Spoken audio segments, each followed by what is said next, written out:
Buenos días, familia. Hoy es 19 de diciembre. Apenas nos quedan 5 días para celebrar la Navidad. Y por eso hoy tenemos este escenario especial, poniéndonos a tono con el momento. Quiero darle la más calurosa bienvenida a cada uno de ustedes. Invitarlos a juntarse en familia, a llamar a la esposa, al esposo, a los hijos, a los primos, a los amigos, a pasarle la voz a todos los contactos, porque el encuentro bíblico es para todos. Dicho esto, un abrazo fuerte, la gratitud de que estás con nosotros hoy, y como estamos en Navidad, vamos a recordar una alabanza que trata sobre esta fiesta. Únete al canto de nuestro Ministerio de Alabanza.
Como dije al principio, estamos a 4 días de la fiesta más hermosa del año, la Navidad.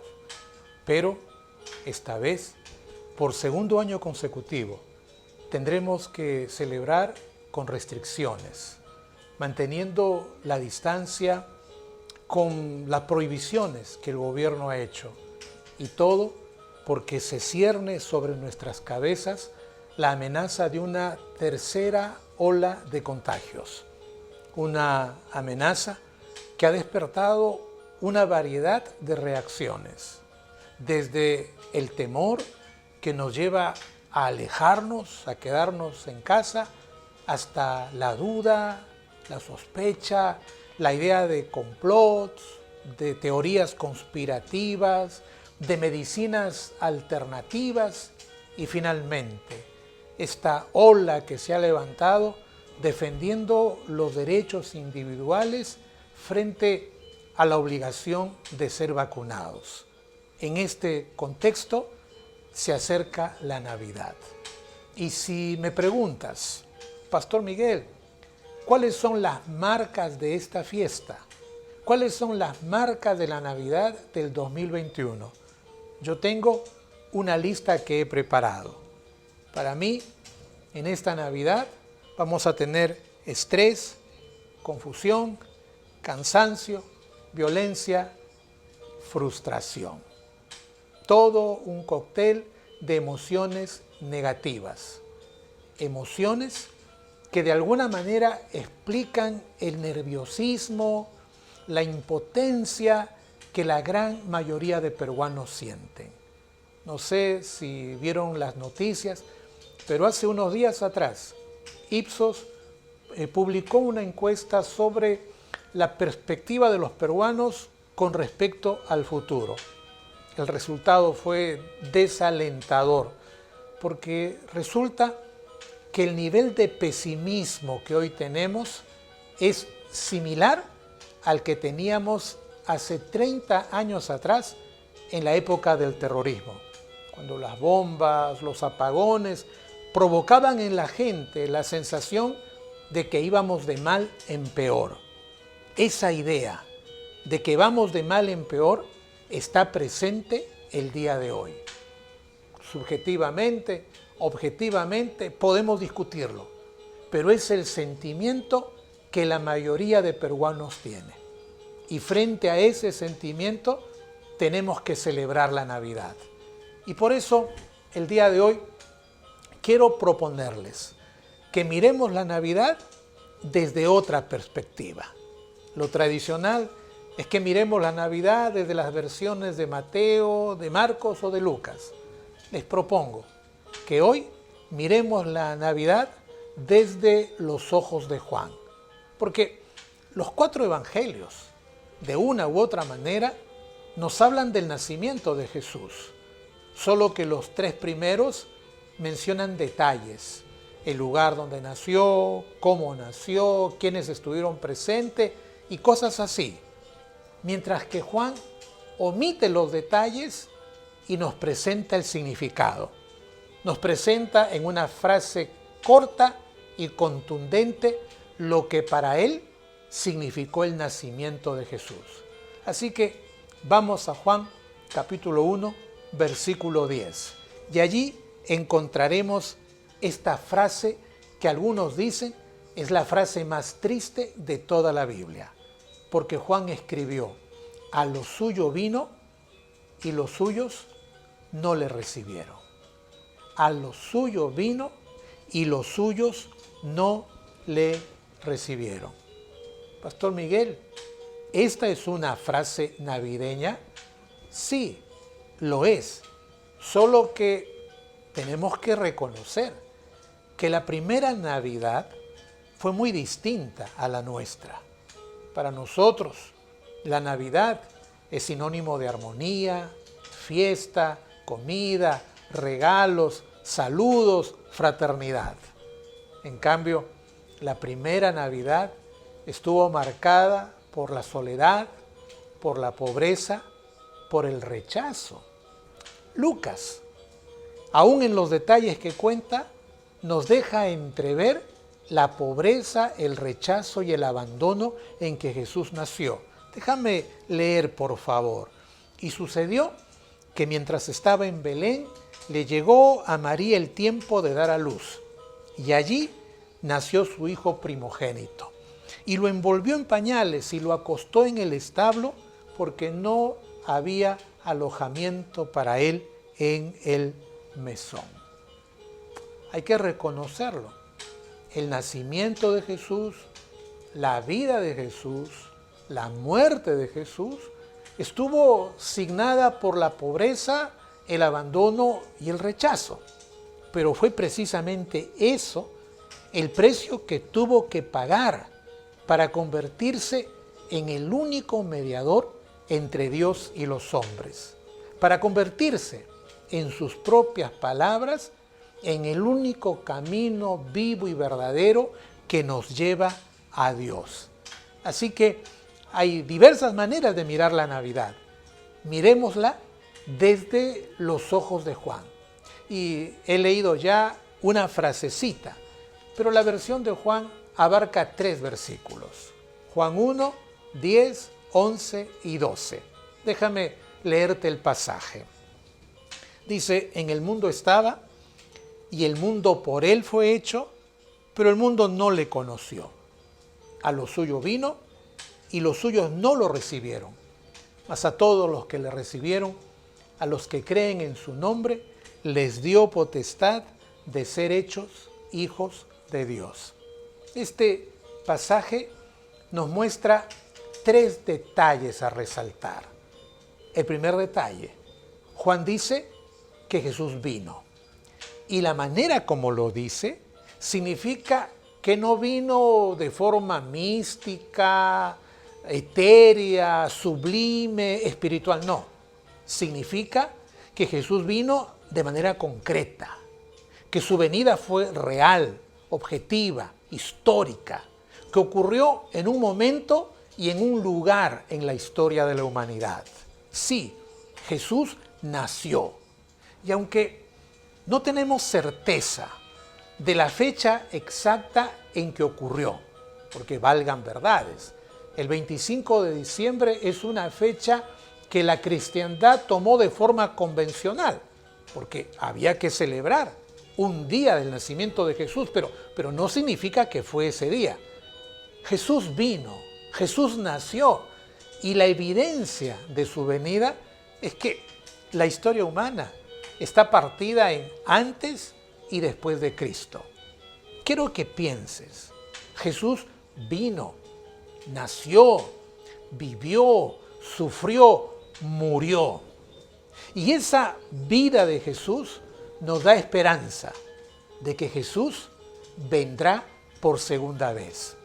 Y Juan dice que si la primera venida fue objetiva, concreta y real, su segunda venida no será mística, no será una cosa superficial, etérea, como para tener algo sensorial con nuestros 5 sentidos. No, Juan dice que su venida será real. Y por eso en Apocalipsis 1:7 él escribe que todo ojo le verá. ¿Puedes imaginar eso? Todo ojo le verá. Así que al acercarse esta próxima Navidad, yo quiero que tengas presente esta verdad. Jesús vino y Jesús viene otra vez. Número 1. Número 2. El apóstol Juan dice que Jesús vino al mundo y a los suyos. Y necesitamos entender a qué se refiere con estas 2 categorías. Creo que es obvio darse cuenta que cuando habla del mundo se refiere a los gentiles, a todos los que no formamos parte del pueblo escogido. Pero cuando habla de los suyos, se refiere a su nación, sus paisanos, sus vecinos, sus amigos, su familia. Y resulta que la Biblia nos da testimonio de que fue su país, su gente, la que no quiso creer en él. De alguna manera, comprendiendo el marco de idolatría en que el mundo antiguo vivió, de alguna manera me parece lógico entender que el mundo de aquel entonces no se diera ni por enterado de que Jesús nació. Pero lo que me parece increíble es que el pueblo de Israel, que fue depositario de todas las promesas de Dios, no se diera cuenta de quién era Jesús. Y fue tanta la ceguera del pueblo que nos dice Juan que ni siquiera sus hermanos creyeron en él. En Juan capítulo 7, versículo 5 dice: lo cierto es que ni siquiera sus hermanos creían en él. Aquella ceguera, aquella incredulidad fue tan grande que nos dice la Biblia que cuando el Señor llegó a visitar Nazaret, el lugar donde nació, donde estaban sus amigos y sus vecinos, se quedó asombrado por la incredulidad de ellos. Y nos dice la Biblia que a pesar de todos los milagros que hizo Jesús, la respuesta de la gente fue no creer en él.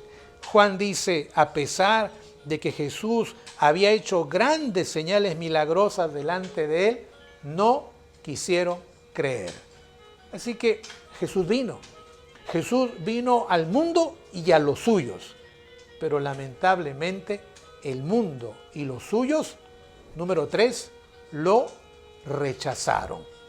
Y necesitamos comprender el significado del verbo rechazar, porque en griego el verbo rechazar nos presenta un proceso gradual que comienza con la indiferencia, la apatía, la distancia, pero llega al extremo del desprecio, del odio, del rechazo total.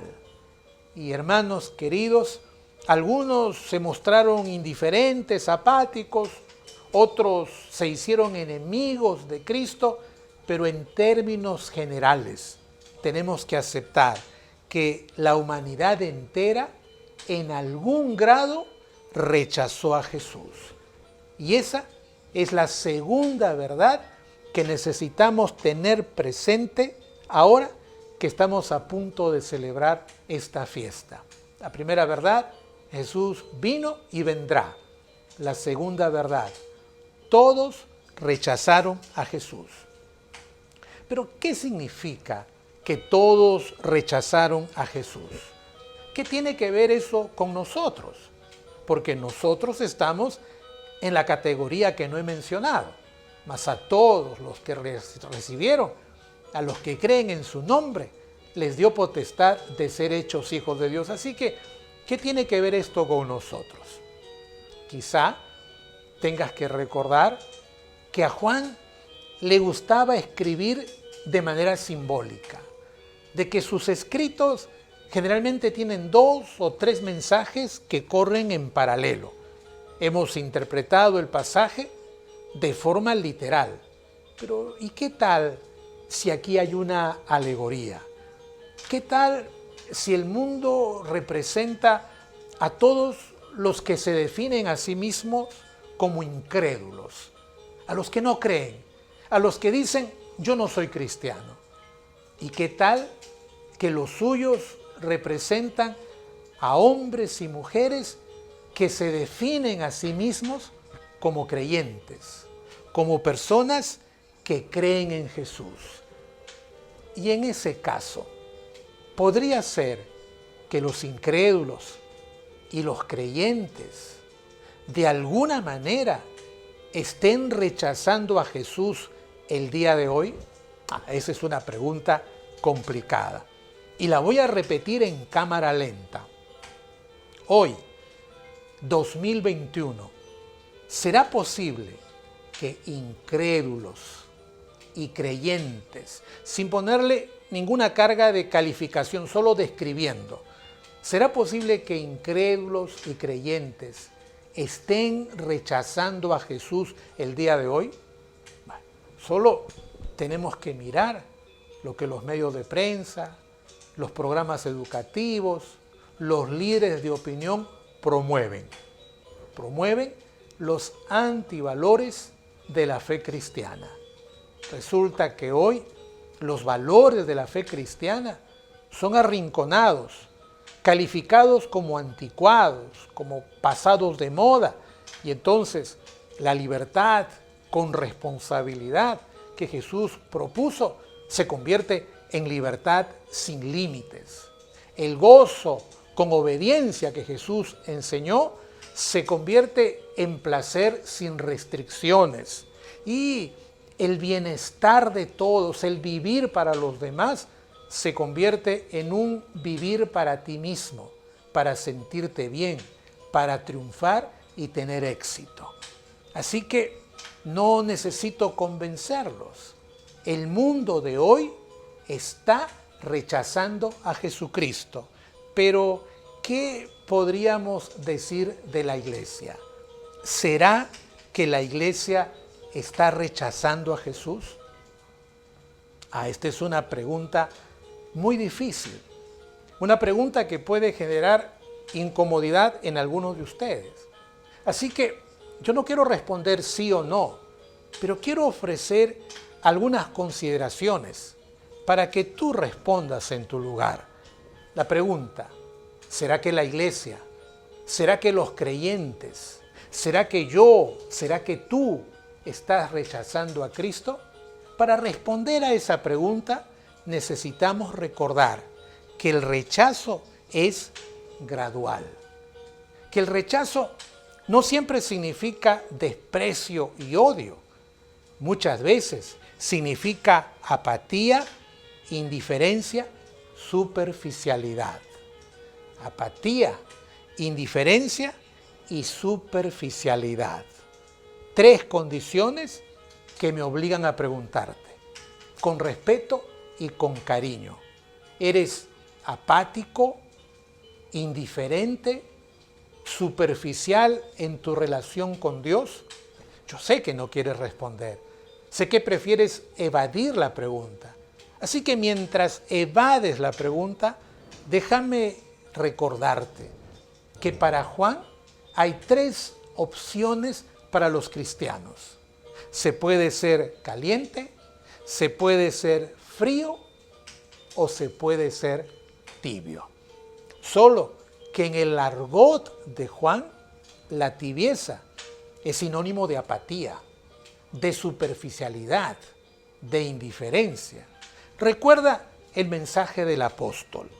Ojalá, escribe Juan, ojalá fueses frío o caliente, pero por cuanto eres tibio y no frío ni caliente, te vomitaré de mi boca. Esta palabra tan fuerte exige de parte nuestra un examen sincero, un autoexamen de la calidad de nuestra relación con Dios. Así que, si hace un momento te pregunté si eras apático, superficial, indiferente en tu relación con Dios, ahora quiero preguntarte, ¿cómo te catalogas? ¿Eres frío? ¿Eres tibio? ¿O eres caliente en tu relación con Dios? Es, repito, una pregunta incómoda. Porque si vengo hoy y te digo, ¿estás rechazando a Jesús? Tú me vas a decir, no, de forma contundente. Pero antes de responder, necesitas conocer la historia de la iglesia de la Odisea. La iglesia de la Odisea, la que aparece en el capítulo 3 del Apocalipsis. Aquella iglesia estaba compuesta por creyentes que eran magníficas personas. Para el mundo, personas ejemplares, pero tenían un rasgo distintivo. Siempre estaban pensando en ellos mismos. Le daban importancia a cómo se sentían, cómo les iba, qué lograban. Los creyentes de la Odisea estaban tan enfocados en sus planes y en sus proyectos que la relación con Dios se había vuelto una relación utilitaria. Para ellos, Dios tenía que bendecirlos, ayudarlos, apoyarlos y guiarlos. Las palabras preferidas en sus oraciones eran: bendíceme, ayúdame, guíame, apóyame. Bendíceme, ayúdame, guíame, apóyame. Y sin querer, por pensar solo en ellos mismos, se volvieron indiferentes, apáticos y superficiales. Voy en cámara lenta. Se volvieron indiferentes a la maldad y por eso dejaron de compartir la fe. Se volvieron apáticos a la comunión con Dios y por eso dejaron de cultivar la adoración. Y se volvieron superficiales y por eso sus oraciones eran pedir, pedir y pedir. Y en ese proceso de tibieza, lamentablemente, el Señor Jesús se quedó fuera de la iglesia. ¿Estás escuchándome? Cantaban su nombre, lo mencionaban en sus oraciones, aparentemente lo adoraban porque se definían como cristianos, pero Jesús estaba fuera de la iglesia. El problema de la iglesia de la Odisea era vivir sin temor. Hagamos un acercamiento a esa iglesia. Enfoquemos nuestras cámaras a una noche de celebración. Allí están, en sus casas, conversando, celebrando la Navidad, saludándose, deseándose bendiciones, compartiendo promesas y diciendo que el 2022 será mucho mejor. Y mientras tratan de alegrarse, quiero que mires hacia el exterior, porque todos están celebrando, pero Jesús está fuera de la casa. Por eso Juan dice, a lo suyo vino y los suyos no le recibieron. A los suyos vino y los suyos no le recibieron. ¿Qué haría Jesús en una situación así? ¿Qué harías tú? La Biblia dice que aunque todos están enfocados en sí mismos, Jesús está tratando de entrar y se acerca y toca la puerta y dice, mira, yo estoy llamando a la puerta. Si alguien oye mi voz y abre la puerta, entraré a su casa y cenaremos juntos. Este versículo lo usamos la mayoría de las veces para decirle al que no cree que crea. Lo cierto es que este es un versículo para los creyentes, que este es un versículo para cristianos que sin darse cuenta han dejado a Jesús fuera de sus vidas. Y lo increíble aquí es que el Señor está pidiendo entrar en la iglesia. Es una paradoja. Lo increíble aquí es que Jesús está pidiendo que lo dejen entrar a la casa. Lo increíble aquí es que Jesús está pidiendo que lo reciban y no lo rechacen.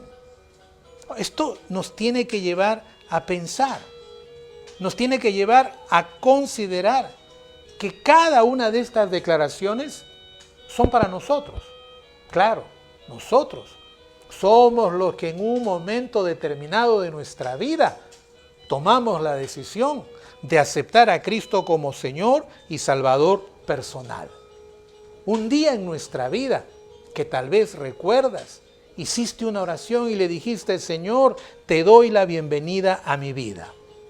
Creemos que ese fue el único momento en que teníamos que darle la bienvenida. Pero en cierto sentido, yo vengo hoy a decirte que debemos recibir y reconocer a Jesús como nuestro Salvador y nuestro Señor todos los días de nuestra vida. Y tenemos que recibirlo todos los días para asegurarnos que estamos dándole el trato que se merece, que estamos dándole el lugar de rey, porque no sea que sin darnos cuenta terminemos primero poniéndolo en un rincón y después abriéndole la puerta para que se vaya. Porque recuerda, a lo suyo vino y los suyos no le recibieron. Estuve preparando este estudio y bajé algunos comentarios en línea y comencé a leer aquí y allá y de pronto me encontré con la frase de un antiguo pastor presbiteriano, el pastor Thomas Guthrie. Él escribió una frase que yo quiero que analices conmigo. Escucha, por favor. Thomas Guthrie dice: si amas algún placer por encima de orar, es decir, si tienes que elegir entre orar y ver la televisión, entre orar o estar con los amigos, entre orar o estar en las redes, si amas algún placer sobre la oración. Luego dice: si encuentras un libro que te resulta más atractivo que la Biblia, es decir, si prefieres leer el periódico antes que la Biblia, si prefieres leer una revista o tus manuales o estar paseando en el internet, llenando tu cabeza de información que no siempre es segura, si prefieres algo por encima de la Biblia. Y luego dice: si prefieres una mesa distinta a la mesa del Señor, si cuando llega el domingo, en vez de sentarte a participar del encuentro bíblico, aprovechas el domingo para ir a pasear, si prefieres una mesa distinta a la mesa del Señor, si te justificas porque no quieres contagiarte, pero a estas horas del partido estás divirtiéndote en algún lugar, si prefieres una mesa distinta a la mesa del Señor, si una persona te parece más atractiva que el Señor Jesús, si hay alguien que te llama la atención, tú eres fan, hincha, vas al estadio, vas aquí, vas allá. Si alguien te parece que es más atractivo que el Señor, entonces Thomas Guthrie dice: no te engañes. Necesitas recibir a Jesús. No te engañes. Lo has sacado fuera de tu vida. Quizá no te diste cuenta. Quizá dejaste que la vida te lleve por un sendero equivocado. Tengo que preguntarte: ¿quién gobierna tu vida? ¿Cómo sabes que Jesús está gobernando tu vida? Tu familia, los que te conocen, ¿saben que tú eres un fiel seguidor de Jesús? ¿Qué lugar tiene la Biblia en tu vida? ¿No será que en esta Navidad que está tan cerca necesitas invitar a Jesús a tomar el centro de tu vida personal? No, yo no soy perfecto. Y tú vas a decir: no tiene derecho de hablarme así, pastor. No, yo no soy perfecto. Claro que no tengo derecho de hablarte como te hablo. Solo que en estos 50 años de caminar con Cristo, he aprendido que apenas comienza el día, que apenas abro los ojos, la primera persona con la que tengo que hablar es con Jesús, para darle las gracias por ese nuevo día de vida y para entregarle el día completamente. Y luego de caminar 50 años con Él, he aprendido que la última persona con la que tengo que hablar es con Jesús, para pedirle que evalúe mi día, para pedirle que me califique. Siempre salgo jalado y siempre tengo que pedirle perdón, pero así, en este proceso de ir pidiendo perdón, poquito a poco he aprendido que Cristo es el Rey de mi vida, que aunque no soy perfecto, Él es mi Señor, mi Salvador y el dueño de mi vida, y que si hay un privilegio que puedo compartir es que soy un siervo de Dios, soy esclavo de Jesucristo. Y te propongo que ahora que viene la Navidad, te propongo que cuando prepares la cena y compartas con los tuyos, te propongo que le des a Cristo la corona que se merece y que lo pongas como el Señor de tu vida. No un día, no una noche, no un momento, cada día de tu vida. ¿Quieres hacerlo? ¿Quieres que Cristo sea el Señor de tu vida? Recuerda, Él está tocando la puerta. Y si alguien escucha su voz, tiene que ir y decirle: discúlpame, Señor, ¿qué clase de anfitrión soy yo? Mi vida es tuya, mi hogar es tuyo. Toma el control de todo mi ser. ¿Quieres hacerlo? Amado Dios, en este día venimos a reconocerte como Señor y como Salvador y a pedirte que vuelvas a tomar el control de nuestras vidas y de nuestras familias y de nuestra iglesia y de nuestro país, para que seamos tus siervos y tus siervas. En el nombre de Cristo nuestro Rey. Amén. Amén. Casi hemos terminado. Antes de despedirme, solo quiero desearte todas las bendiciones del Señor. Y si esta enseñanza te ha provocado preguntas, no dudes en hacerlas. Envíame un WhatsApp, envíame un mensaje por las redes. Por supuesto que yo voy a atender tus inquietudes. A todos ustedes, un abrazo fuerte. Que Dios los bendiga. Feliz Navidad.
Nada me separará de su amor.